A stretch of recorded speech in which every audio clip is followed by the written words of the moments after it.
for joining us today. Dr. Beth Karassik is joining us.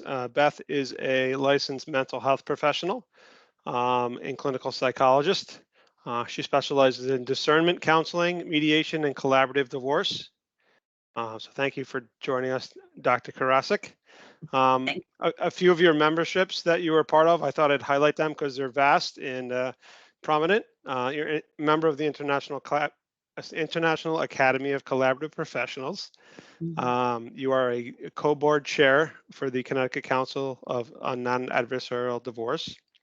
You are the president of Divorce Solutions of Connecticut, a collaborative group in Connecticut.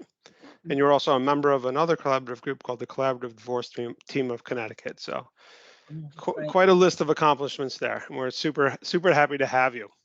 Okay, thanks. Yeah. We'll get right into the questions. I know that each divorce that you work with, each client situation is very unique. If you could change anything or give any advice to somebody that is kind of starting down the road and probably a little bit scared, what would that be? Okay, yeah, you kind of clarified it a little bit by saying probably scared, because people enter into this at such different places. Yeah. You know, some people are coming here like it was their idea, like they're like, I really I want to get divorced, and other people are at a point of shock or surprise about something. So I guess particularly for those who are upset, like at that end of things, I mean, I think it's difficult for people, even if they know or think that they want it. Sure. But basically what I would say is to, first of all, like breathe, keep breathing. And really there's a period of just kind of absorbing the blows, like just absorb the blows. Like it's a terribly disconcerting time. I've been divorced myself. It's a you're very discombobulated and, maybe not sleeping or not, whatever. There's a whole roller coaster of emotions and everything. So really what I tell people that they're at a place where their molecules are realigning, right? I mean, depending on the length of the marriage or anything, like really that whole like separating and how to accomplish that. So basically it really is that, like, to breathe, just absorb things. It's a trauma. It's a trauma, right? Really, yeah, really for many, many people. Yeah. Right. Some couples, they had a conversation, they spoke, they're in agreement, they moved through it, communicating, but that's actually pretty rare in my experience. Yeah. So yeah, just molecules are realigning. I guess a really practical recommendation, a thing I'd say, is to keep everything in one place, like organize, like all the papers or anything you look into or anybody you're calling or looking up online, to just keep things in one place and let it be and put it aside sometimes so that you can really, be with people who are supporting you and just, keep yourself as level-headed. You talked about trauma. So, I mean, we do not do our best thinking when we are upset or hurt or scared. And really, a divorce is like a threat to our survival. Yeah. Sometimes really literally, like money's very tight and all of that, and sometimes emotionally. And it's just, as a neuropsychologist, I really am tuned into that, or very aware of, or think a lot in terms of like that trauma and the stress response and how people respond.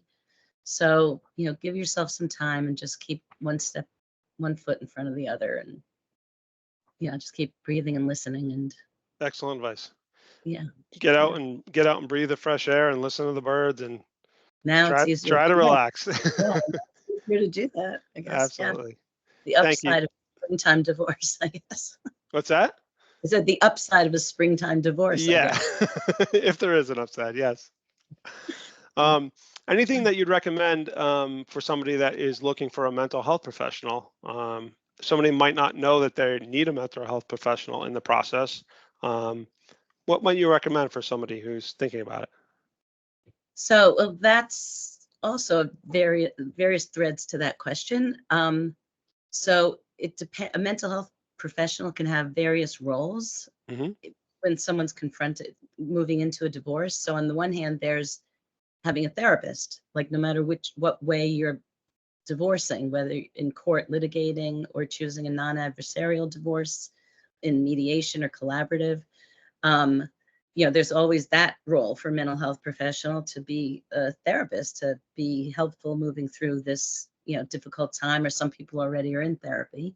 And then there's the role as a mental health professional that we would have on in a non-adversarial divorce for people who are divorced in that way, either as a mediator or co-mediator.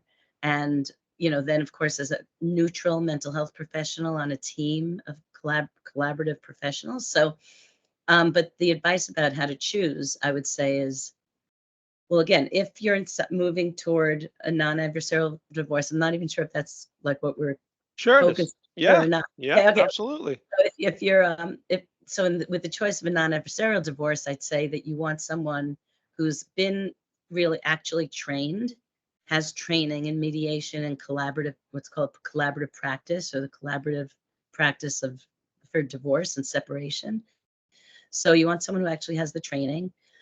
On the one hand, I'd want to say you want someone who's experienced. On the other hand, I don't want to cut out, newly trained people who can have a lot of talent and a lot of ability, and especially in a collaborative team, a collaborative divorce. I think that there's a team of other professionals that can balance with experience. So I'm kind of mixed on that in terms of what to say. I think plenty of newly trained people can be really talented and really helpful. Absolutely. I think people you want to be comfortable. You want to be comfortable and be able to just that, be sure that you can look someone in the face, really speak comfortably with someone, and so have a good connection with the people that you're going to be working with. Yeah. I mean, that's all. That's any relationship. I mean, that's best. But absolutely. Can you talk a little bit more about your role in a mediation or in a collaborative divorce, the role that you kind of fit into? Sure. I so in mediation, okay, so people can go to mediation to be divorced, and in that context, what they're doing is each of the people in the couple is going to a neutral mediator, who often is an attorney. There are other professionals who can be mediators. A psychologist or a mental health professional can be trained in mediation and mediate the divorce, but there are some limits there where an attorney would have to be involved. I mean, there's other stuff to that story, but an attorney would have to be involved to actually write up the settlement agreement. So, and I primarily, when I've mediated, have co-mediated with an attorney. I think actually you spoke to Louis Zito. We've done many co-mediations together. Yes. So my role there is to be a neutral, there's not blame, there's not fault. There's really just being able to understand and listen to people and really help them identify, and us all keep in mind, this is true in mediation or collaborative, what their real interests are, what really matters to them. And sometimes that's very concrete, I really want to stay in the house. And sometimes there's more underneath that in terms of, what they need or want. So really in both cases, collaborative or mediation, it's to listen, understand what matters most to people, be able to understand the whole picture of their life or their lives and how it'll be into the future. I mean, so in co-mediation, there's that team where you have another person where there's usually 4 eyes, because 4 eyes and 4 ears to listen, which is helpful. And in a collaborative team, there are the 2 attorneys, and when there's a full team, there's the 2 spouses or partners, the 2 attorneys, one for each of them, a financial neutral, and also a mental health professional neutral. And then, of course, people like you are sometimes brought in for consultation and information. So my role there is, again, very similar in terms of being neutral. There are some models that each person has their own, divorce coach or a family specialist, but in Connecticut, it seems to be very standard that there's one mental health professional.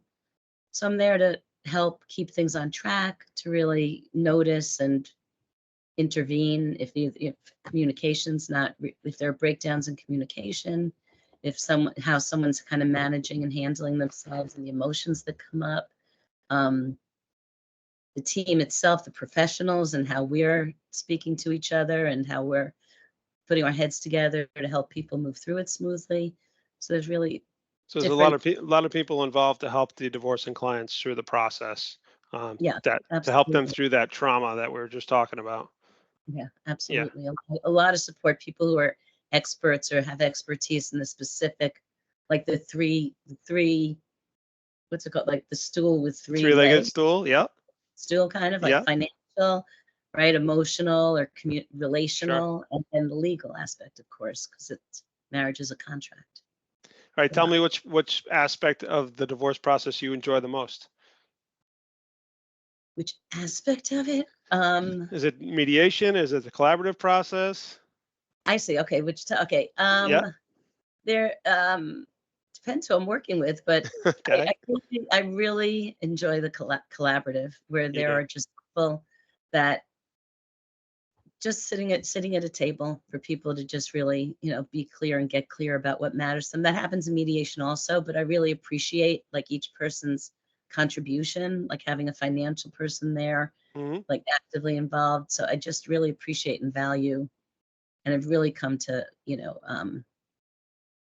be inspired in a way by different people's knowledge, other people's creativity, like to try Yep. to creatively come up with something. So that's just a little bit more like active or more going on that Sure. way in collaborative. I like that. So I love Very good. doing collectives. Yeah. Yeah.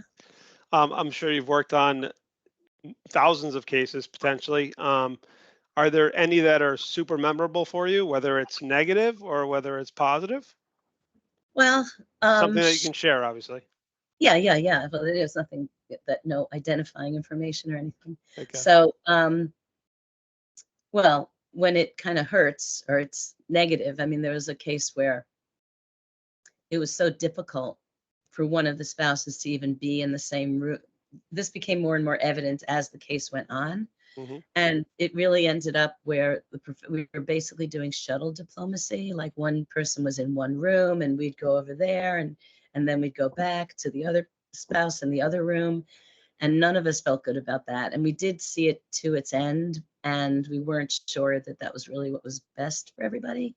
So it's really sad or concerns us when things break down in that way. Yeah. And I guess the exact maybe opposite is what's memorable is those people who, despite like the pain and the fear and the anger, betrayal, or everything that everybody they might be going through, like those people who are still able to sit with each other.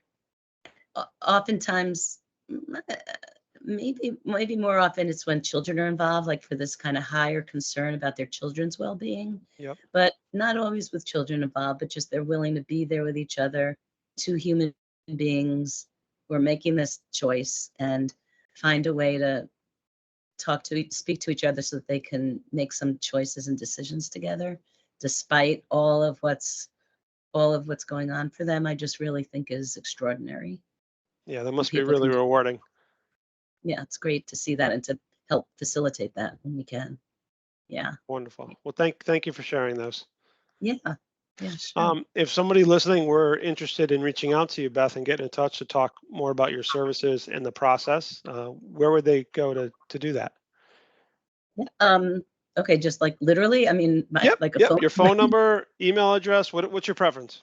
I mean, my main office is in Cheshire, although I really we have a couple of other locations, and I also go to other professionals' offices during a divorce. A Okay. bunch of I drive around different places, Yeah. but the number is 203 Yeah. 271 3809, and then the website's kind of cumbersome.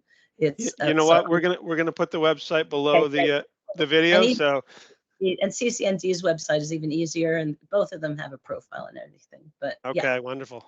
sure, good, Yeah. good. So if anybody wants to reach out to you, we'll put your contact below, phone numbers, email addresses, the whole gamut there.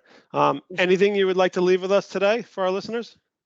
Um, yeah, I guess just a plug for really going after pursuing a non-adversarial divorce, like not putting yourself right in the middle of a courtroom and doing that, and being able to come and find professionals that you're comfortable working with to help you through this, kind of very transitional time. And it does pass. The pain passes, right? It changes, it morphs, and Yes. it takes some time, but there's an evolution that gets you out to the other side. Wonderful. Yeah. Dr. Beth Karassik, thank you so much for joining us today. We really appreciate it. Okay, you're welcome. Thanks, Marc. You're welcome.